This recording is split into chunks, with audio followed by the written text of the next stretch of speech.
Hello everyone, আসসালামু আলাইকুম। আজকে আমি তাহারি রান্না করব পুরান ঢাকার স্টাইলে সরিষার তেলের উপরে। তো আমি সরিষার তেল দিয়ে দিয়েছি, পেঁয়াজ দিয়ে দিয়েছি, আদা রসুন বাটা দিয়ে দিলাম। তারপর হচ্ছে দুটো তেজপাতা দিব, মানে একটা তেজপাতা দিব। তারপর ভালো মতো কষানোর পরে আমি এখানে গরুর মাংস দিয়ে দিব। গরুর মাংসটা হচ্ছে একদম মাংস, আর মাংসের সাথে হালকা চর্বি থাকলে তাহারিটা খুব মজা হয় খেতে।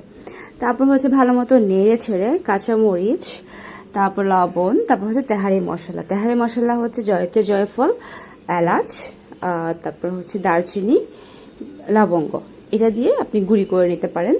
এটাই হচ্ছে তেহারি মশলা। এখানে কোনো ধরনের হলুদের মরিচের গুঁড়া এগুলো ইউজ হয় না। সো তারপর হচ্ছে আমি টক দই দিয়ে দেবো কিছুক্ষণ করার পরে।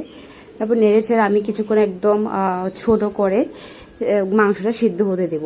তারপর আমার একদম 90% মাংস সিদ্ধ হয়ে যাওয়ার পরে এরকম অবস্থা হয়ে যাবে, তেলটা বেশি উঠবে এবং মাংসটা একদম সফটলি সিদ্ধ হয়ে যাবে। তারপর আমি একটু উঠে রাখবো সেম তেলে, সেম প্যানের মধ্যে। তারপর আমি হচ্ছে চাল দিয়ে দিব। চালটা আমি 1 ঘন্টা ধরে ভিজিয়ে রেখেছিলাম। তারপর হচ্ছে এই অবস্থা একদম ঝরঝরে করে ফেলবো। একটু ভেজে নিব ঝরঝরে করে, যতটুকু ঝরঝরে ভাজা যায়, যতটুকু ভাজা যাবে ততটুকু। তারপর হচ্ছে আমি পানি দিয়ে দিব। চাল অনুযায়ী পানি দিতে হবে। 3 কাপ নিলে 6 কাপ পানি, 5 কাপ নিলে এই 4 কাপের মতো পানি, এরকম আন্দাজ করে আপনি দিয়ে দিবেন পানিটা। তারপর হচ্ছে আমি এখানে লবণ দিলাম। তারপর হচ্ছে ঢাকা দিয়ে চালগুলো একটু সিদ্ধ হতে দেবো। তারপর মাঝখানে আবার উল্টে পাল্টাই দিব।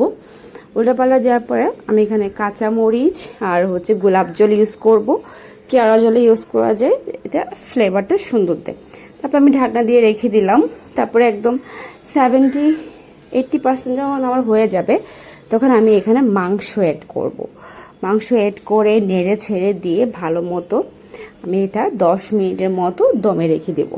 তারপর হচ্ছে আমার দমে রাখার আগে আমি অবশ্যই গোলাপ জল, তারপর হচ্ছে ঘি, তারপর হচ্ছে কিশমিশ, তারপর হচ্ছে বাদাম, এগুলা দিয়ে ঢাকনা দিয়ে রেখে দিব।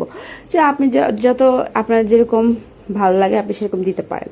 সো এই হচ্ছে আমার রান্না ডান। একদম এত ইয়ামি হয়েছিল খেতে, মাশাল্লাহ মাশাল্লাহ। সো আশা করি সবাই ট্রাই করবেন। টিল দেন, আল্লাহ হাফিজ।